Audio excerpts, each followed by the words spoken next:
Good morning, students. Class 7th, Subject English Reader, Lesson 12, Palanquin Bearers.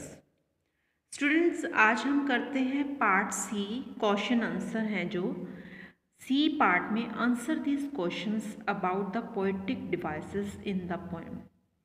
Find and write the 5 example of smile from the poem. इसमें 5 example बताने हैं. First देखिए, she Suez like a flower. She Suez like a flower की का क्या means है कि वह गा रहे हैं. जब उस पालकी को उठाकर लेकर जा रहे हैं वो इस प्रकार गाना गा रहे हैं और पालकी चल रही है जैसे मानो हवाएं बह रही हैं और उसमें फूल लहरा रहे हैं. आगे है, she scheme like a bird, यानी कोई पंछी जब उस नदी की धारा के ऊपर तैरता है तो हवा चलती है तो उस पंछी को कोई भी डायरेक्शन, कोई भी एफर्ट नहीं करना पड़ता. वह उस हवा की धारा के हिसाब से उसको कोई हेल्प नहीं, कुछ भी करना नहीं पड़ता, वो उसी हवा की डायरेक्शन से चलता रहता है. हम उसी तरीके से उस डोली को उठाकर रखा हुआ है और उसी तरीके से लेकर जा रहे हैं जैसे कि उस पंछी के तरीके से उस धारा के ऊपर से उसको लेकर जा रहे हैं. She floats like a laugh. फिर वो कहता है, जब हम कोई सपने में होते हैं, उस सपने में हमें हंसी आती है, हमारे होठ जो है ऊपर नीचे हिलते हैं, हम उस डोली को उठाकर रखा है और चल रहे हैं जैसे कि डोली ऊपर नीचे की तरफ हो रही है, जिस प्रकार हमारे होठ हिलते हैं. She Hanks like a star.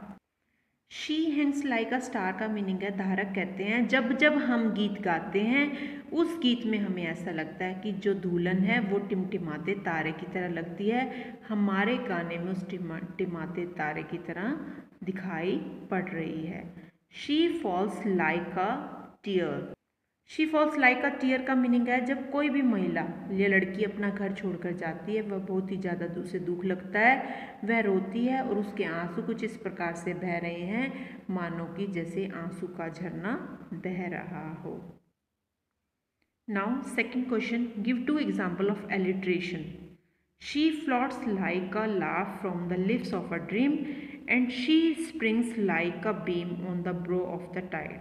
She floats like a laugh from the lips of a dream का मीनिंग है, धारक कहते हैं जब हम कोई सपने में होते हैं तो हमें उस सपने में हंसी आती है, हम ऊपर नीचे होते हैं, हिलते हैं, हमारे होठ हिलते हैं. ठीक उसी प्रकार से डोली को हमने ऊपर नीचे उठा कर रखा है, जैसे कि डोली ऊपर नीचे हो रही है उसी प्रकार से हमारे होठ हिलते हैं. She springs like a beam on the brow of the Tide.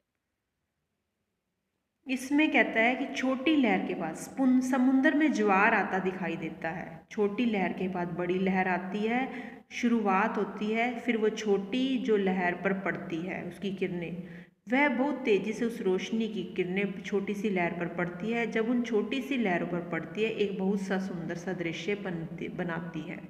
ठीक उसी प्रकार का दृश्य परिकल्पना का है, वो डोली उठाने वाले कर रहे हैं.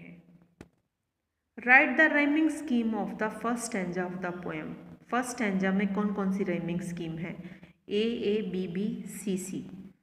फर्स्ट स्टैंजा में कैसे? Lightly along song A, stream dream B and sing and string C A B C. ये क्या होगी? हमारी राइमिंग स्कीम होगी.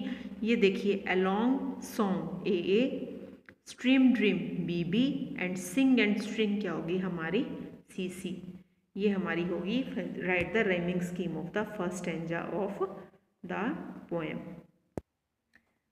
Quad 2 example of repetition from the poem. भाई इसमें दोबारा रिपीट किया गया है, वो एग्जाम्पल बताइए. लाइटली और लाइटली, सॉफ्टली और softly, expresses the case with which the lady is being carried.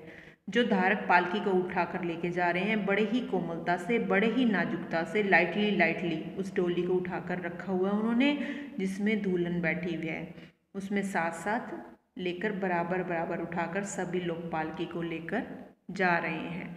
Softly और सॉफ्टली एक्सप्रेस. सॉफ्टली और सॉफ्टली मतलब बड़े धीरे से, बड़ी नाजुकता से हम उसे उठाकर लेकर जा रहे हैं, साथ साथ मिलकर चल रहे हैं और उस डोली को लेकर जा रहे हैं। गैली या gaily experience the joy felt by the palanquin bearers. Gaily और गैली में यानी कि वो बहुत ज़्यादा खुश हैं, बहुत ही ज़्यादा प्रसन्नचित हैं, इतने खुश हैं कि उन्हें उस डोली का भार मालूम ही नहीं पड़ रहा। और वो कहते हैं वो ग्लाइड कर रहे हैं, हवाओं से में तैरते जा रहे हैं, इसके साथ साथ वो गीत गाते जा रहे हैं। ये कहाँ पोएम थी हमारी पैलनकिन बेयरर्स, जिसमें एक नई दुल्हन के बारे में बताया हुआ है जो पालकी में है, जो अपने घर से ससुराल जा रही है। जो धारक है पालकी को उठाकर लेकर जा रहे हैं, वो अपनी कविता कह रहे हैं। पूरी कविता में धारक अपनी बात आपको बताते नजर आए हैं। स्टूडेंट्स, ये मैंने पहले भी बताया था, ये जो है रिटन बाय सरोजनी नायडू, जो एक गवर्नर भी थी और नाइट एंजल ऑफ इंडिया से भी जानी जाती थी, जिनका बर्थ हुआ था 13 Feb 1879 में और उनकी डेथ हुई थी 2 March 1949। ये हमारी कंप्लीट हो गई है पोएम बेटा। ये क्वेश्चन आंसर आप राइट करेंगे और लर्न करेंगे। Okay students.